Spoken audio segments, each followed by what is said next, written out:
Hello, Namaste, Sat Shri Akal, and Adab. Welcome to another episode of our show, uh, Influencer 101 of the brand new series by ESET, broadcasting directly from NIT Bhopal. You're listening to your host of the show, Albert Joklin, who's digging deeper on how to make creativity your business advantage.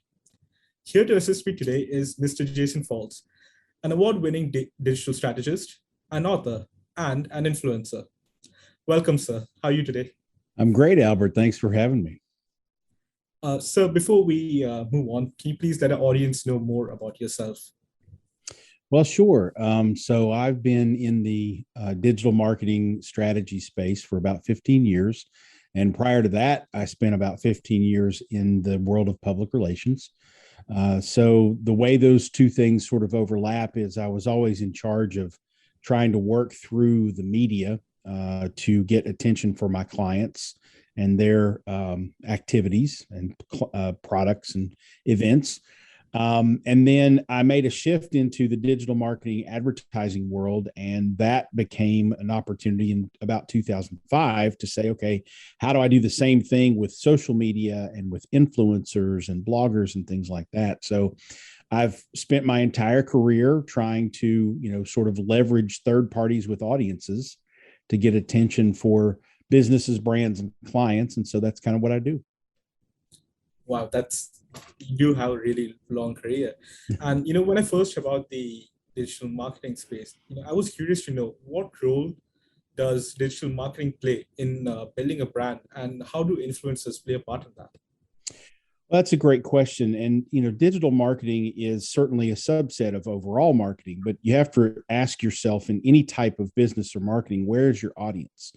And we have more opportunity now to interact with our audiences in real time on the internet and digital spaces than we ever have before. And so this is where people are. If you ask people what they spend their time doing these days, they might, stream television shows or movies. They might do things like that, which is in the digital space too.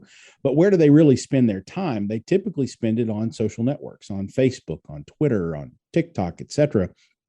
And so what businesses have to adjust to, and why digital marketing becomes important, is yes, we can buy advertising. Yes, we can, go through, trade shows and different channels and conferences and events and whatnot in order to reach audiences with our message.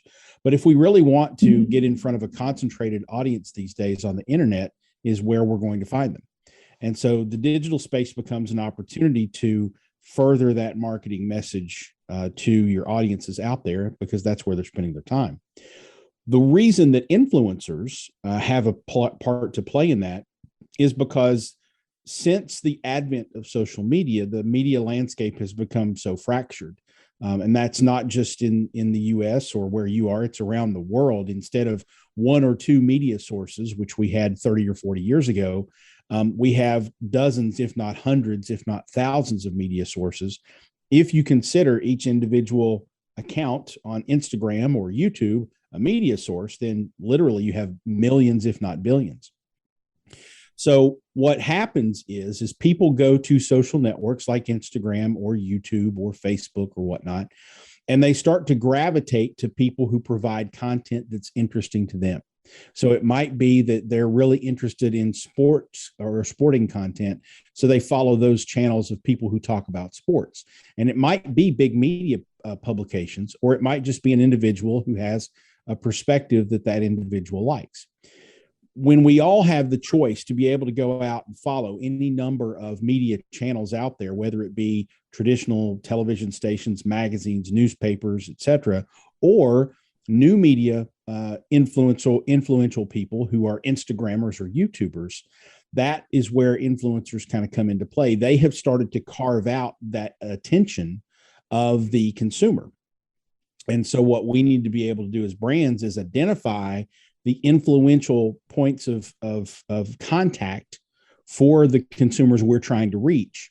Again, it might be that they're paying attention to big magazines, big television stations, big celebrities, or it might be that they're paying attention to smaller audience influencers, people who have a couple of 100,000 followers, but they're very intentional with the content that they produce and engage an audience really well.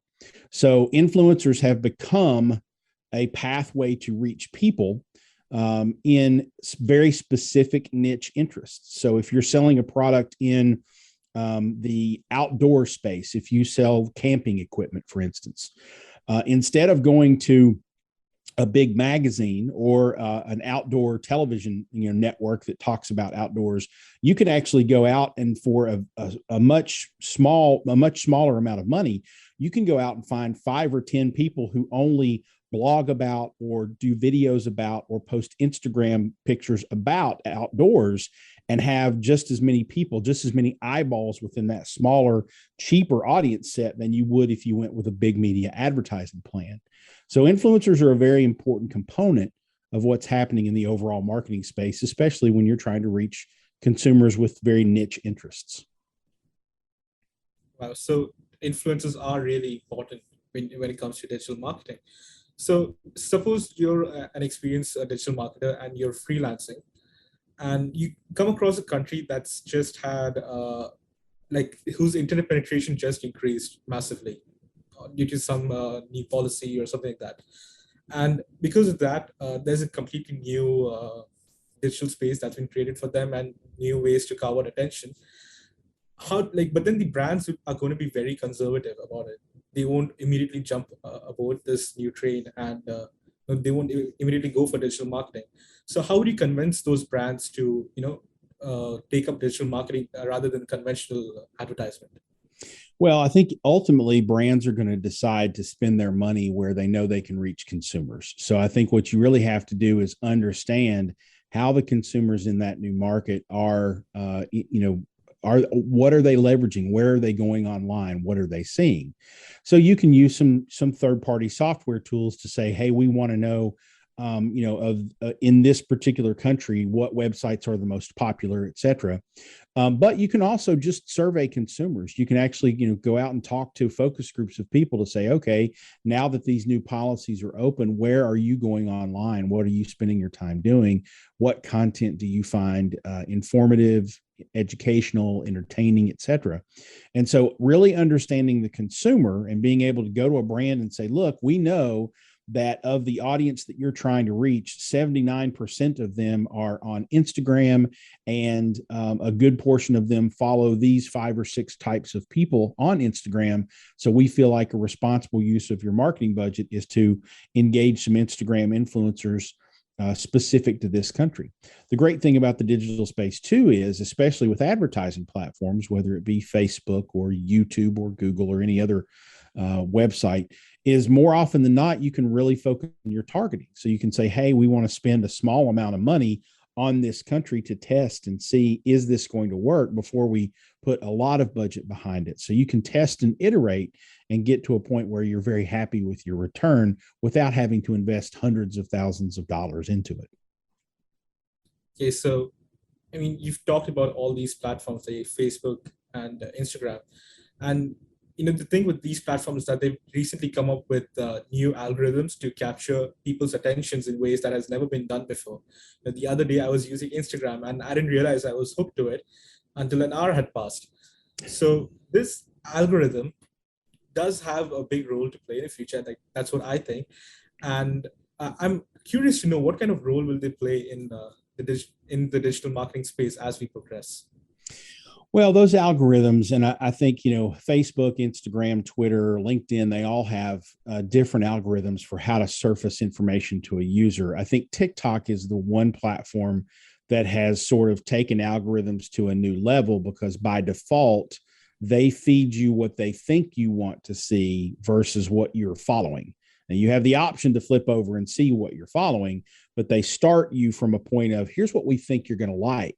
And their algorithm is so smart based on your previous behavior, the videos you've watched all the way to the end, the accounts that you've watched over and over again, et cetera. The algorithm's really smart to say, this is what you typically like to watch, so we're going to try to keep you here as long as possible. So what that means for brands and businesses is you need to sort of understand as much as you can how that algorithm works, so that you know which social networks are doing a better job of keeping the attention of consumers and getting their attention and holding on to it. But also B, so that you can understand what accounts and what influential people on those networks are getting the most attention. And if you understand that people are, for instance, TikTok is, they've kind of, you know, they've advanced the algorithm and how it works. But TikTok is also a platform where the things that win there are typically short, funny, you know, very sort of attention getting type things. So you're not going to go on TikTok and sponsor someone or post your own content that is a, you know, a 1 minute, you know, here's how to do something. It's just a plain non-emotional informative piece of content probably is going to play well. You have to be entertaining. You have to be over the top. You have to mix in music. You have to do a lot of different things in order to grab people's attention so that once you have it, you can hold on to it.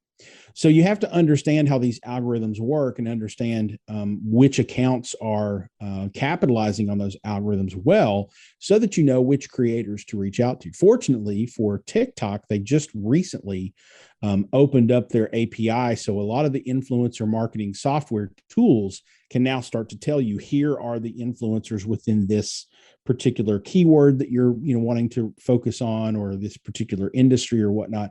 Here are the influencers or the people that are getting the most attention, so you can understand that a little bit better. But really watching, I think, for brands, more importantly, is to watch which networks are keeping consumers' attention. Right now, TikTok is probably number one. Instagram is probably number two. YouTube is always going to be up there just because it's established, and that's where people go to sort of entertain themselves with longer form content. But you need to watch the Twitters of the world and the Facebooks of the world and see that Instagram, TikTok competition to know where you might want to prioritize your marketing spends.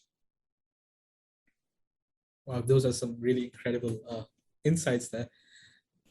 Next, I would like to talk about the kind of impact COVID has. You know, we've seen reports of the Great Resignation come around, and how people are increasing their social media presence. But this time, they aren't being passive, but they're moving more on to content creation and becoming influencers. So, with all of this in mind, like when you were going when we were going into the pandemic, what did you think of the future of digital marketing? How did COVID change digital marketing in the past 1 year, and where do you see digital marketing going from here on? Well, for digital marketing, I think the pandemic, you know, basically sort of made it a bigger piece of the pie for everyone, right? Because if we're going to be limited to our homes, we're not going, you know, we're going to be in lockdown, we're not going anywhere. Obviously, our connection to the world is the internet and the digital space.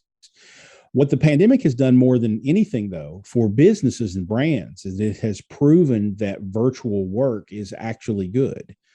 There were a lot of businesses before the pandemic where, no, if you work here, you have to physically come into the building and you have to be on our, you know, servers and so on and so forth. Because we were forced as a global community to say, no, we've got to work from home in all of these, you know, office desk jobs. What those businesses that used to be very stingy about keeping their workers in the building are now relaxed more and say, okay, we can have virtual workforces. We don't have to have people in the building in order to accomplish things. What that does is it exponentially increases the need for and the opportunity within the digital space, because you've got more and more people relying on the internet to get all of their work done. They have to log in remotely as opposed to in a closed circuit network environment if they're going into a building. And so now the internet plays an even bigger role in people's attention and in people's productivity. And so what that means is more and more people working from home and working remotely are relying on the internet for not just work, but also for entertainment. You know, and commerce. You know, in the United States, I know, and I'm sure this is probably similar in many global marketplaces as well. The you know, food delivery applications and companies have just exploded. I mean, here in the U.S. we have Uber Eats, we have DoorDash, we have Grubhub, we have all these different places where you can, with using an app, dial up a local restaurant and have someone go pick up your food and bring it to your house. Well, that was used by a very small portion of the population before the pandemic. Now it's used by probably the majority of the population. So now internet-based businesses have exploded. The use of internet-based businesses and the use of the internet itself has exploded. And so all the pandemic has done is taken digital marketing from here and made it here. Now everybody is relying on the digital space, and therefore there's more time and attention being spent in the digital space. And therefore brands want to be more of a part of that because they can reach those audiences. So prior to the pandemic or coming into the pandemic, I thought, we're going to see a lot more increased use of the internet. We're going to see a lot more attention being paid to digital marketing because the workforce has now shifted to say, I don't want to go into an office, so I'm not going to go back to the job that I did have. I'm going to try to, become a freelancer or join the gig economy, as it were, and do individual work from home. Which again, changes the digital workforce and whatnot. I think what that has meant is that digital marketing has become a much bigger part of what every company needs to factor in. I think the future is only going to be continued growth for digital marketing and for influencers and individual content creators, because what we've done is we've established an expectation now that you don't have to leave home. You can work independently and work for yourself. You can manage your own time, you can manage your own hours, and you can still, have a successful business, a successful life, and make enough money to pay your bills and make ends meet and all that good stuff. So I see the olden days of everybody going into the office I don't think it's ever going to fully come back. I think there will be several businesses that say, nope, we need everybody to come into the office and whatnot. And they're going to lose a particular percentage of their workforce because people now know, well, I can just work from home on my computer and find enough opportunities to be able to have a different type of career. And again, that increased use is only going to increase in the future because we now have an expectation that I'm going to work from home. I'm going to control my own schedule. I can be productive from home. I don't need someone looking over my shoulder in order to be productive. So it's, only up from here in terms of the digital marketing and influencer space, in my opinion. Wow. So, that was a lot of information and a lot of incredible insights, honestly. And I kind of like the idea of, working from home and building your own brand from your computer at home. So if you were to start digital marketing today from scratch, with all the experience you had, how would you go about it? Wow, that's a really good question. I think the answer almost always it depends. It depends on what my business is and what audience I'm trying to reach. But I think in general, there's a couple of sort of core principles that you have to sort of have. First of all, I want to have a really good digital presence in the form of a website. I need a hub of activity online for my company. And then I want to use the various mechanisms to get people to come to that hub of activity. Hopefully, I'm selling a product and I have an e-commerce solution where you can buy directly from me, because if you have that direct to consumer possibility, then you don't have to pay a lot of middlemen to sell your product, right?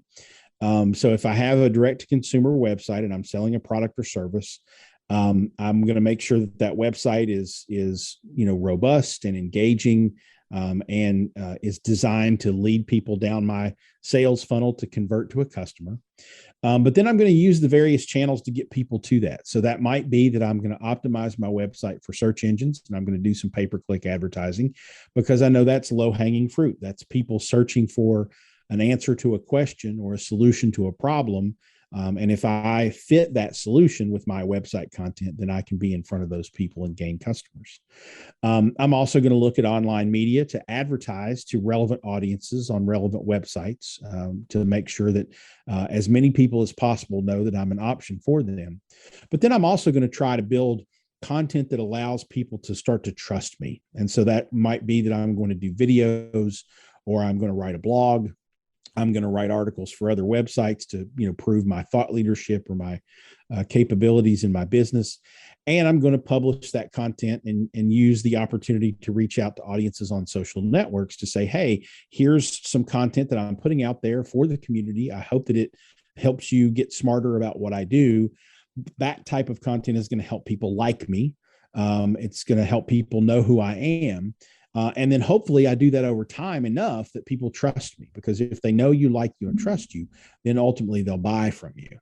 And so I'm going to make sure that I have that core website. I'm going to leverage search. I'm going to leverage some advertising. I'm also going to leverage content marketing, content creation, and social media. And depending upon the industry, I might partner with some influential people, some influencers, to say, hey, this person is selling a product or service I believe in, and you should check them out. So I think that's a kind of a core foundational layer of what any business should probably do if they're starting from scratch. Okay, so if I were to do all of that, but not for a business, but for an individual or for me, like I'm going to like elaborate on this. I've seen many influencers who've used Twitter to grow their following. They've sent out many tweets, and like they've moved on to building blogs, newsletters, and then eventually podcasts. Then I've seen YouTubers who started making videos and moved on to selling products in e-commerce stores. And then you have the Instagram influencers who, through the use of reels and stories, get a lot of following. So which platform do you think is ideal for starting out as a influencer? Well, again, it depends, because if you want to be an influencer in the business to business, the B2B space, LinkedIn is going to be much more productive for you probably than, a Twitter or an Instagram.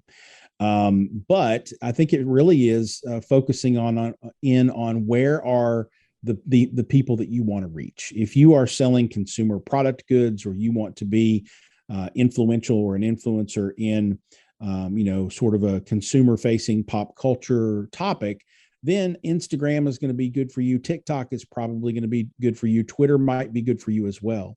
If you're looking more in the, larger enterprise, businesses, whether it be a B2B or hardware construction or software companies, then you're going to want to get into more niche areas. LinkedIn is probably going to be more relevant for you, but there might also be some forums and message boards and places out there that spending more time there is going to be smart. I spend a lot of time sort of fantasizing about my next home. I'm big into real estate and interior design and decor just as a hobby. And there is a website, at least here in the United States, I think it's in some global markets as well, called Houzz, Houzz. And if I am an interior designer or someone who wants to sell those types of services, Houzz is going to be very high on my list because it has a concentrated audience of people looking for those types of services. So depending upon what it is that you do and the vertical that you're going after, there might be some social networks that sort of pop up in there that aren't the mainstream big ones that you need to pay attention to. So it really just depends on what you're trying to do. It's hard to go wrong these days with having a really good blog on your website, because that attracts search engines. It's hard to go wrong these days with YouTube videos if you can create really good ones, because YouTube is the second largest search engine in the world. So again, people are going to discover you there. And it's pretty hard to go wrong these days with Facebook and Instagram, because there's so many people on those platforms. And I've seen both B2C businesses and B2B businesses and influencers do very well on both of those platforms as well. So those are four pretty good places to start. But again, I would look at your target audience. I would look at your vertical and see, are there other networks that might move up the list of priorities so that you can really focus and be productive? Wow. That was cool. I've been through your Instagram, and I've noticed that you do fancy yourself some really nice bourbon. I think it's Elijah Craig, right? Yes, I have a bottle of Elijah Craig sitting right over my shoulder. I think it's right there. So I think in one of your podcasts with Chris Morgan, you said that you were associated with bourbon companies.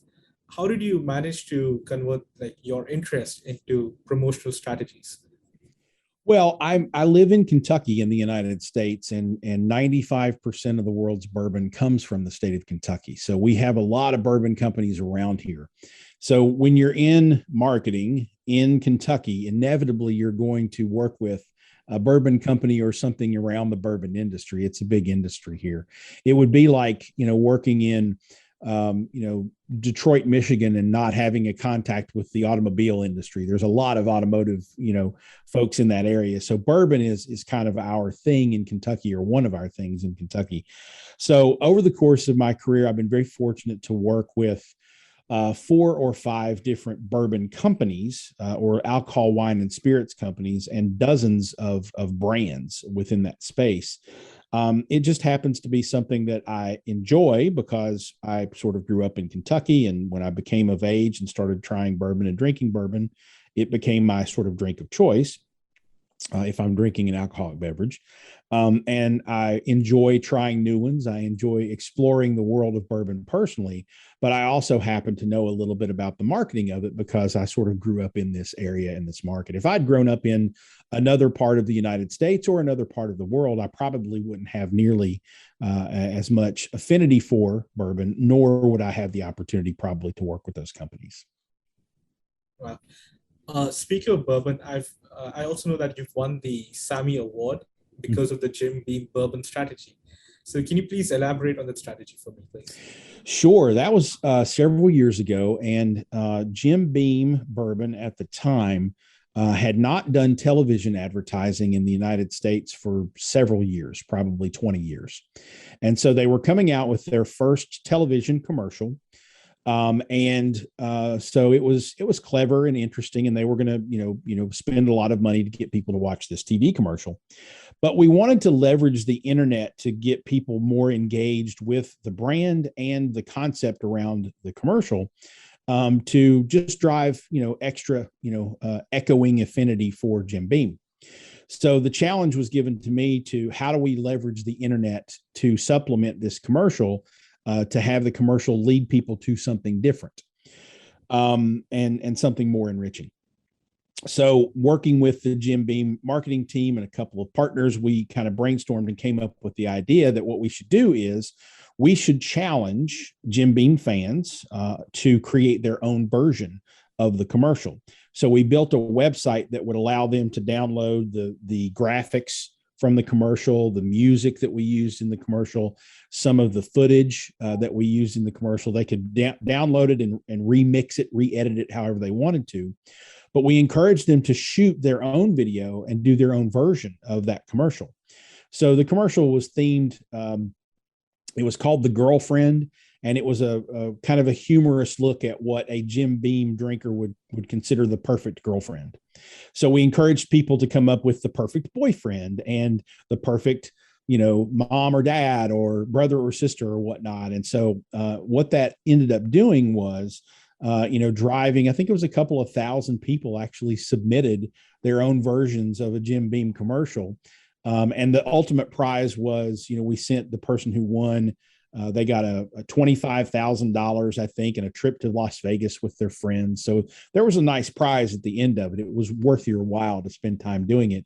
But it did exactly what it was designed to do. It took a regular television commercial, just like any other company runs, but it had that audience come to a landing page to say, hey, we want to see your creative version of our idea. So we want to get you more involved and engaged with the brand. And that's exactly what it did, which is why it was recognized as an award-winning campaign back then. Wow. So I think engaging with the audience is one of the best ways to spread your message as a brand. So now, just to spice up the show a little bit, we're going to have a quick rapid fire round. Okay. Are you ready? I'm ready. Let's do it. Cats or dogs? Cats. Your favorite drink apart from bourbons? Diet Pepsi. Your favorite athlete? Oh, that's a good one. I would say Cristiano Ronaldo. The best book you've written? I've written? Well, I love Winfluence. My latest is really good. I like it. The best book you've read? Oh, wow. That's tough. I'm going to go with The Great Gatsby. Okay. A piece of advice you wish you had known earlier. Oh, piece of advice I wish I had known earlier. It's not about you. I spent a lot of my career focused on me, and it should have been focused on other people. Wow. So that's all for the rapid fire round. Okay. That was Uh, easier than I thought it would be. yeah, but there were some questions that you really had to think about. So you love Cristiano Ronaldo. So like, are you a fan of soccer or something? Yes. So I grew up in a part of America where I didn't see soccer live in person until I was in my 20s. So we didn't really have even youth soccer where I grew up. But in my first 15 years of my career, when I worked in public relations, I worked in sport. And so I eventually got to work with some soccer coaches and some soccer teams. I learned a lot about the game. I started to really appreciate it. And probably for the last, I would say 20 years or so, I've been an avid soccer fan, trying to watch and learn as much as I can about the game. And that has culminated with about 6 years ago now, Louisville, the city where I live in Kentucky, we now have a second division professional men's team. And we've built a brand new stadium, which is beautiful. And I'm a season ticket holder. And then this year is the first year we've had the major league, the top division women's team in Louisville as well. And so actually, if you look over my shoulder, that's a crest for the women's team right there on a bourbon barrel head. So I have season tickets to both. I take my kids to those matches, and we love soccer. I grew up more of a baseball, football fan. But I've become a American football fan. I've become much more of a football in the global sense of the word fan, and we love going to soccer matches. Wow. So before we wrap up, what advice would you like to give to students who are trying to become digital marketers? Well, I think, man, there's so many things that I could throw out there. I think the biggest thing is that as you approach opportunities to either build your business or have clients where you're building their business, always think strategically. Some people say, I want to manage your social media, or I want to write content for your blog, or I want to manage your ad campaigns. And those are tactical executions of a bigger piece of the puzzle. So if you think strategically about everything you do, and you always go in with, okay, let's start with the goal. What are we trying to accomplish? Not from a digital marketing perspective, not really even from a marketing perspective. What's the business goal? Are you trying to increase market share? Are you trying to increase sales? Are you trying to increase awareness? Are you trying to differentiate yourself from consumers? Understand strategically what you're overall trying to do, because that informs the decisions that you'll make along the way on the tactical level.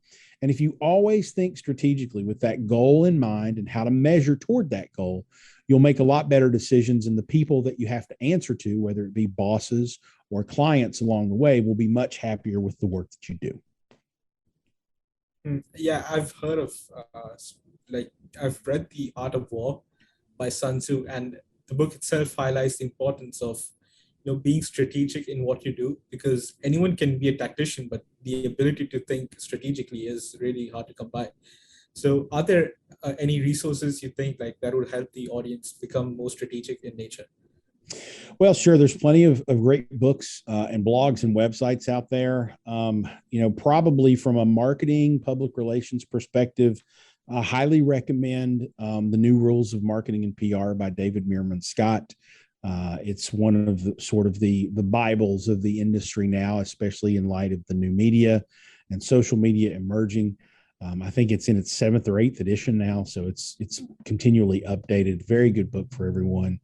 And then I think, following some of the big thinkers in the digital marketing space is online, and consuming their content is a great way to do it. Gary Vaynerchuk is very smart and worth following.